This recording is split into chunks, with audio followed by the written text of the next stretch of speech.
आज हम एक्सप्लेन करेंगे लाल सिंह चड्ढा फिल्म की पूरी कहानी, तो वीडियो एंड तक जरूर देखना। आमिर खान की फिल्म लाल सिंह चड्ढा ऑफिशियल रीमेक है हॉलीवुड फिल्म फॉरेस्ट गंप की, यानी कि इस फिल्म की कहानी और फॉरेस्ट गंप की कहानी एक ही है, इसलिए हम इस वीडियो में फॉरेस्ट गंप की कहानी को देखेंगे। हालांकि लाल सिंह चड्ढा में कुछ चीजें चेंज की गई हैं और वो क्या है ये भी हम इस वीडियो में जानेंगे। इस फिल्म का मेन कैरेक्टर है फॉरेस्ट गंप और आमिर खान इसी कैरेक्टर को लाल सिंह चड्ढा बनकर प्ले करेंगे। तो फिल्म की शुरुआत होती है जॉर्जिया में सवाना का एक बस स्टॉप से। यहाँ बैठा है हमारा main character Forrest Gump. Forest का दिमाग किसी बच्चे की तरह है और उसकी बातें एकदम सरल और मासूम है। फॉरेस्ट दरअसल यहाँ अपनी बस का इंतजार कर रहा है और क्योंकि उसका मन बहुत साफ है तो वो इस स्टॉप पर आने वाले हर एक अजनबी को अपनी कहानी सुना रहा है। लाल सिंह चड्ढा में ये चीज बस स्टॉप की जगह ट्रेन में होगी, जहाँ लाल सिंह चड्ढा ट्रेन में अपने साथ बैठे पैसेंजर्स को अपनी कहानी सुनाएगा। कहानी की शुरुआत होती है 1956 से, जब फॉरेस्ट छोटा था और उसकी स्पाइन में प्रॉब्लम होने की वजह से वो ठीक से चल नहीं पाता था, तो डॉक्टर उसके पैरों में ब्रेसेस लगा देता है ताकि उसकी स्पाइन ठीक हो सके। लोग अक्सर फॉरेस्ट का मजाक उड़ाते और उसे कमजोर बुलाते थे, लेकिन फॉरेस्ट की माँ हमेशा उसे हिम्मत देती और उसे कहती कि वो बिल्कुल नॉर्मल है। और ठीक कुछ ऐसा ही लाल सिंह चड्ढा फिल्म में भी होने वाला है। फॉरेस्ट अपनी माँ के साथ एक बड़े घर में रहता है और उन दोनों के अलावा इस दुनिया में उनका कोई नहीं है। हालांकि इस घर के कुछ कमरे फॉरेस्ट की माँ ने किराए पर दिए हैं जिनसे इनका घर चलता है। खैर तो फॉरेस्ट की माँ उसका एडमिशन नॉर्मल बच्चों के स्कूल में करवाने के लिए एक स्कूल के प्रिंसिपल से मिलती है, लेकिन ये प्रिंसिपल थोड़ा टेढ़ा होता है और इसलिए वो फॉरेस्ट की माँ को उसके साथ सोने के लिए कहता है। खैर तो फॉरेस्ट की माँ उसके साथ सोती है ताकि फॉरेस्ट का एडमिशन इस स्कूल में हो जाए और आखिरकार फॉरेस्ट का एडमिशन नॉर्मल बच्चों के स्कूल में हो जाता है। फॉरेस्ट के घर में एक सिंगर है एल्विस प्रेस्ले, जो कि गिटार बजाकर फॉरेस्ट को डांस करने को कहते हैं और फॉरेस्ट अपने ही अंदाज में डांस करता है। अब दरअसल एल्विस प्रेस्ले सच में हॉलीवुड के एक बड़े सिंगर थे जिन्हें इस फिल्म में ट्रिब्यूट दिया गया है और इस फिल्म में ऐसे ही कई सारे कैमियोज और हिस्ट्री के कई इवेंट्स बताए गए हैं। लाल सिंह चड्ढा में भी शाहरुख खान और सलमान खान हैं जो किसी ऐसी ही बड़ी हस्ती का रोल करेंगे। खैर तो फॉरेस्ट के स्कूल का पहला दिन होता है। बस में फॉरेस्ट को कोई भी सीट नहीं देता, लेकिन यहाँ जेनी नाम की एक लड़की उसे अपने पास बिठा लेती है और फिर इन दोनों की दोस्ती हो जाती है। फॉरेस्ट अब अपना ज्यादातर टाइम जेनी के साथ ही बिताने लगता है क्योंकि शायद वो उसे पसंद है। लाल सिंह चड्ढा में जेनी का रोल करीना कपूर कर रही है और उसका नाम जेनी की जगह रूपा है। अब यहाँ कुछ लड़के फॉरेस्ट को परेशान करते हैं और जेनी फॉरेस्ट को भागने को कहती है। फॉरेस्ट जब भागना शुरू करता है तब उसके पैरों के ब्रेसेस टूट जाते हैं और उसकी स्पाइन ठीक हो जाती है और ठीक ऐसा ही कुछ होता है लाल सिंह चड्ढा में। इसके बाद वो जेनी के घर जाता है, लेकिन जेनी अपने पिता से छुप रही होती है। वो फॉरेस्ट को भी अपने साथ भागने को कहती है और एक वीरान जगह पर जाकर जेनी फॉरेस्ट को प्रार्थना करने को कहती है। जेनी प्रार्थना करती है कि भगवान उसे एक पक्षी बना दे ताकि वो वहाँ से बहुत दूर उड़ जाए। दरअसल जेनी का पिता उसे सेक्सुअली एब्यूज करता है और बाद में हम देखते हैं कि जेनी के पिता को पुलिस ने पकड़ लिया है और जेनी अब अपनी नानी के साथ रहने लगी है। जेनी और फॉरेस्ट की दोस्ती धीरे धीरे और गहरी हो जाती है और अब ये दोनों बड़े हो जाते हैं। अब बड़े होने के बाद भी कुछ लोग बदलते कहाँ हैं, तो ये लड़के फिर से फॉरेस्ट को परेशान करते हैं और फॉरेस्ट फिर से भागने लगता है। फॉरेस्ट बहुत ज्यादा तेज भागता है और भागते भागते वो पहुंचता है एक ऑनगोइंग रग्बी के मैच में। फॉरेस्ट को इतना फास्ट भागता देखते हैं बियर ब्रांड और वो उसे यूनिवर्सिटी में स्कॉलरशिप दिलवा देते हैं स्पोर्ट्स कोटा के लिए, जहाँ फॉरेस्ट को भले ही रग्बी समझ नहीं आता हो, लेकिन उसे बस इतना पता है कि उसे बॉल को लेकर जितना तेज हो सके उतना तेज भागना है और फॉरेस्ट की इसी रफ्तार की वजह से हर बार उसकी टीम जीत जाती है। अब लाल सिंह चड्ढा में रग्बी के मैच की जगह रनिंग कंपटीशन को रखा गया है, जो कि इंडियन स्पोर्ट्स के हिसाब से ठीक भी है। यहाँ बियर ब्रांड की बात करें तो ये फिर से एक बड़ा कैमियो है, क्योंकि बियर ब्रांड रियल लाइफ में भी एक फुटबॉल कोच थे।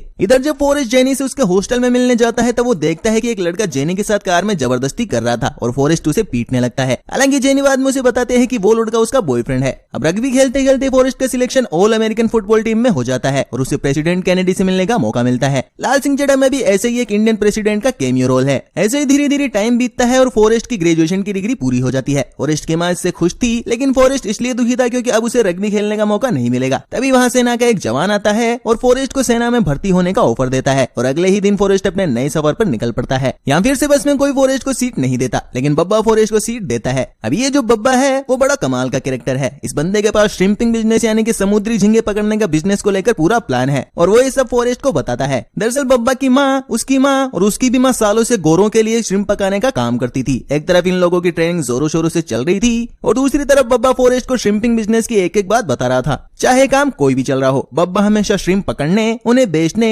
पकाने और खाने की ही बात करता रहता और इस तरह इन दोनों की दोस्ती हो जाती है। अब लाल सिंह चड्ढा में बब्बा का रोल नागा चैतन्य ने प्ले किया है। इधर फॉरेस्ट अक्सर जेनी के बारे में सोचता और एक दिन एक मैगजीन में वो जेनी को देखता है। वो वहाँ जाता है जहाँ जेनी गाना गाती है। यहाँ जेनी न्यूड होकर गाना गा रही थी और कुछ लोग जेनी को छेड़ते हैं। इससे गुस्सा होकर फॉरेस्ट उन लोगों को हटाता है और जेनी को वहाँ से निकालता है। फॉरेस्ट जेनी को उसकी गर्लफ्रेंड बनने को भी कहता है, लेकिन जेनी उसे समझाती है कि उनका रिश्ता मुश्किल है क्योंकि फॉरेस्ट का दिमाग एक बच्चे जैसा है और ऐसा कहकर जेनी एक अजनबी के साथ चली जाती है, जिससे फॉरेस्ट का दिल टूट जाता है। अब फॉरेस्ट और बब्बा को वियतनाम में भेज दिया जाता है, जहां हम मिलते हैं एक और कमाल के कैरेक्टर लेफ्टिनेंट डैन से। ये बंदा बहुत हिम्मत वाला है और अमेरिका के लिए लड़ना इसके लिए शान की बात है। लेफ्टिनेंट डैन के पिता, उनके पिता और उनके भी पिता अमेरिका के लिए लड़ते हुए मरे थे, इसलिए लेफ्टिनेंट डैन भी ऐसी महान हस्ती बनना चाहता है। लाल सिंह चड्ढा में लेफ्टिनेंट डैन का रोल प्ले किया है एक्टर मानव विज ने। खैर तो महीनों तक ये लोग एक जगह से दूसरी जगह, बरसात से धूप, सर्दी और गर्मी झेलते हुए आगे बढ़ते रहते हैं और एक दिन अचानक से वियतनाम की सेना इन पर हमला कर देती है। लेफ्टिनेंट डैन सबको उस जगह से निकलने को कहते हैं और फॉरेस्ट भागकर उस जगह से बाहर आ जाता है, लेकिन अचानक से उसे बब्बा की याद आती है और वो उसे लेने वापस जाता है। बब्बा को ढूंढते ढूंढते फॉरेस्ट कई घायल फौजियों को देखता है और सबको एक एक करके बचा लाता है। लेफ्टिनेंट डैन के भी दोनों पैर जख्मी होते हैं और फॉरेस्ट उन्हें भी बचाकर ले आता है, जिस पर लेफ्टिनेंट डैन उसे गालियां देते हैं क्योंकि वो एक बहादुर सैनिक की मौत मरना चाहते थे। फॉरेस्ट को भी उसके हिप पर गोली लगती है। अब फॉरेस्ट को बब्बा मिल जाता है और वो उसे बचाकर बाहर ले आता है, लेकिन बाहर आकर बब्बा की भी मौत हो जाती है और फॉरेस्ट से उसका एक अच्छा दोस्त फिर से छिन जाता है। अब लाल सिंह चड्ढा में ये पूरा सीक्वेंस होगा, लेकिन वियतनाम की जगह लद्दाख में। कहानी में आगे हम देखते हैं अब हॉस्पिटल में फॉरेस्ट मस्त आइसक्रीम खाकर टाइम पास करता है, लेकिन यहाँ हमें पता चलता है कि लेफ्टिनेंट डैन के दोनों पैर काट दिए गए हैं और इसका जिम्मेदार वो फॉरेस्ट को मानते हैं, इसलिए उस पर अपनी भड़ास निकालते हैं। लेफ्टिनेंट डैन चाहते थे कि वो युद्ध में ही मारे जाते ताकि लोग उन्हें सम्मान देते, लेकिन फॉरेस्ट की वजह से अब वो बस एक अपाहिज बनकर रह गए हैं। इधर हॉस्पिटल में फॉरेस्ट को पिंग पोंग खेलने का शौक लग जाता है। वो पिंग पोंग को सोते जागते, टीम में और अकेले ही खेलता रहता है। प्रेसिडेंट की तरफ से उसे मेडल ऑफ ऑनर भी मिलता है। यहाँ बाहर घूमते हुए फॉरेस्ट को जेनी एक बार फिर से मिलती है। जेनी अब हिप्पियों के एक ग्रुप में थी जहाँ वो एक ड्रग एडिक्ट बन गई थी। जेनी बोहेमियन लाइफ जी रही थी, ना उसका कोई ठिकाना था ना ही कोई मकसद। वो यहाँ वहाँ घूमती, ड्रग्स लेती और मजे करती। फॉरेस्ट जेनी को उसके पास ही रुक जाने को कहता है, लेकिन जेनी उसे कहती है कि अब वो काफी आगे बढ़ चुकी है और वो फॉरेस्ट को अलविदा कह के वहाँ से निकल जाती है। फॉरेस्ट को अमेरिकन पिंग पोंग टीम में खेलने का मौका मिलता है और अब वो नेशनल सेलिब्रिटी बन गया था। दूसरी तरफ उसे लेफ्टिनेंट डैन मिलते हैं जो कि अब एक शराबी बन गए थे। लेफ्टिनेंट डैन फॉरेस्ट से अभी भी गुस्सा थे, उनका ईश्वर से भरोसा उठ गया था। फॉरेस्ट को क्योंकि कोई काम नहीं था तो लेफ्टिनेंट डैन के साथ ही रहने का फैसला करता है, जहाँ लेफ्टिनेंट डैन उसे गालियां देते हैं, बुरा भला कहते हैं, लेकिन वो उन्हें कुछ भी नहीं कहता। अब टाइम आता है और फॉरेस्ट की नौकरी सेना से खत्म हो जाती है और वो घर आ जाता है। यहाँ फॉरेस्ट को पता चलता है कि कई लोगों ने उसे स्पॉन्सरशिप का ऑफर दिया है। अगर वो ये कह दे कि वो उन्हीं के पिंग पोंग का सामान इस्तेमाल करता है तो उसे $25,000 मिलेंगे। अपनी माँ के कहने पर फॉरेस्ट हाँ कर देता है और $25,000 लेकर पहुंचता है बब्बा के परिवार से मिलने। फॉरेस्ट बब्बा की कब्र पर भी जाता है और उसके बाद वो श्रिम्पिंग बिजनेस से जुड़ी हर चीज खरीद लेता है। वो बोट से लेकर वो हर चीज खरीद लेता है जिसकी उसे जरूरत थी और फिर वो शुरू करता है अपना नया काम, झींगे पकड़ने का काम। फॉरेस्ट दिन रात समुद्र में घूमता है, लेकिन उससे कभी 5 तो कभी 10 ही झींगे मिलते हैं। एक दिन अचानक फॉरेस्ट से मिलने पहुंचते हैं लेफ्टिनेंट डैन, क्योंकि फॉरेस्ट ने ही उन्हें लेटर लिखा था। अब फॉरेस्ट की टीम में लेफ्टिनेंट डैन भी शामिल हो जाते हैं और ये दोनों मिलकर झींगे पकड़ने का काम करने लगते हैं, लेकिन महीनों तक इनके हाथ कुछ नहीं लगता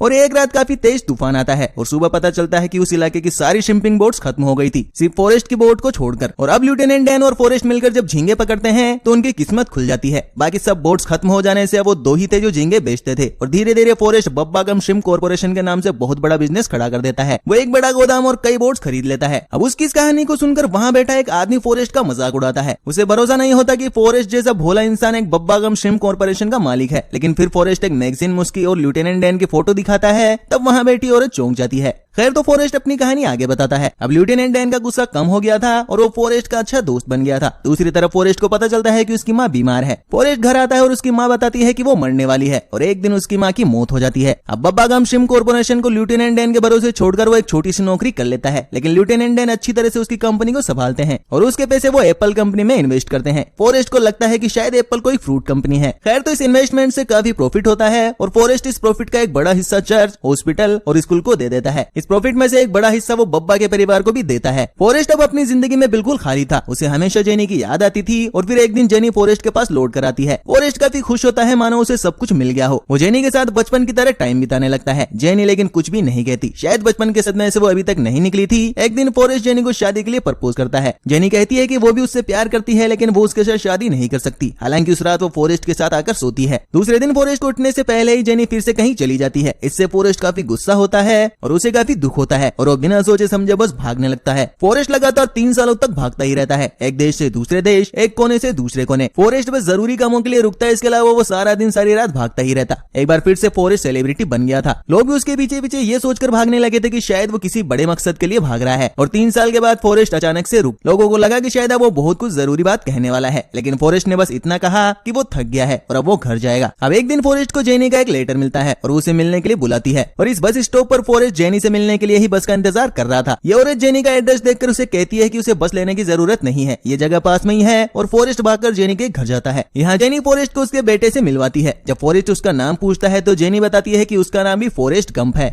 फॉरेस्ट को जेनी ये भी बताती है कि फॉरेस्ट उसका ही बेटा है। इससे फॉरेस्ट थोड़ा सा डर जाता है क्योंकि उसे लगता है कि कहीं उसका बेटा भी उसकी तरह ना हो, लेकिन जेनी कहती है कि नहीं, उसका बेटा बिल्कुल नॉर्मल है। जेनी फॉरेस्ट को बताती है कि वो बीमार है और मरने वाली है, जिस पर फॉरेस्ट बहुत दुखी होता है, लेकिन वो उसे कहता है कि उसके आखिरी दिनों में वो उसके साथ रहना चाहता है और आखिरकार जेनी फॉरेस्ट से शादी के लिए तैयार हो जाती है। इनकी शादी में लेफ्टिनेंट डैन भी आते हैं जो कि अब अपने नकली पैरों पर चल सकते थे और उन्होंने भी शादी कर ली थी। खैर तो जेनी और फॉरेस्ट की शादी हो जाती है और ये तीनों अब काफी खुशी से रहने लगते हैं। जेनी की बीमारी धीरे धीरे बढ़ने लगती है और एक दिन उसकी भी मौत हो जाती है। अब जूनियर फॉरेस्ट गम की जिम्मेदारी आ जाती है फॉरेस्ट गम पर और सच में वो उसका ख्याल काफी अच्छी तरीके से रखता है। अब जूनियर फॉरेस्ट गम के स्कूल का पहला दिन आता है जो कि बिल्कुल फॉरेस्ट गम के पहले स्कूल के दिन की तरह था, लेकिन यहाँ जूनियर फॉरेस्ट ज्यादा समझदार था और बिना डरे वो स्कूल के लिए निकलता है। फॉरेस्ट उसे कहता है कि स्कूल से आने तक वो उसका इंतजार वहीं पर बैठकर करेगा। अब हम देखते हैं एक पक्षी के पंख को जो हवा के झोंके से उड़ता है और फॉरेस्ट उसे मुस्कुराकर देखता है। ऐसा लगता है मानो फॉरेस्ट जेनी को उड़ते हुए देख रहा हो और शायद जेनी की पक्षी बनकर उड़ने की इच्छा पूरी हो गई हो और ये फिल्म यहीं एंड हो जाती है। तो यह है फॉरेस्ट गम फिल्म की कहानी। लाल सिंह चड्ढा की कहानी भी ठीक ऐसी ही होने वाली है, हालांकि उस फिल्म में बॉलीवुड का तड़का लगाया जाएगा। फॉरेस्ट गम में अमेरिकन हिस्ट्री के इवेंट्स दिखाए गए हैं, वो भी हमारी हिस्ट्री के साथ रिप्लेस होंगे। कुछ कैमियोज इंडियन तड़के के साथ दिखाए जाएंगे और गाने तो होंगे ही होंगे। इसके साथ ही उस फिल्म में इस फिल्म की तरह काफी इमोशनल सीन और आमिर खान की बेहतरीन एक्टिंग जरूर देखने को मिलेगी। अगर आपने लाल सिंह चड्ढा का ट्रेलर देख लिया है और अगर आपको फॉरेस्ट गम की स्टोरी पता है तो ये जरूर बताना कि आपको कौन सी बेस्ट लगी। अगर आपको ये वीडियो पसंद आए तो इसे एक लाइक जरूर कर दें। ऐसे ही और वीडियोस के लिए चैनल को सब्सक्राइब कर उस बेल आइकन को जरूर दबा दें और फिर मिलते हैं नेक्स्ट वीडियो में। Till then bye.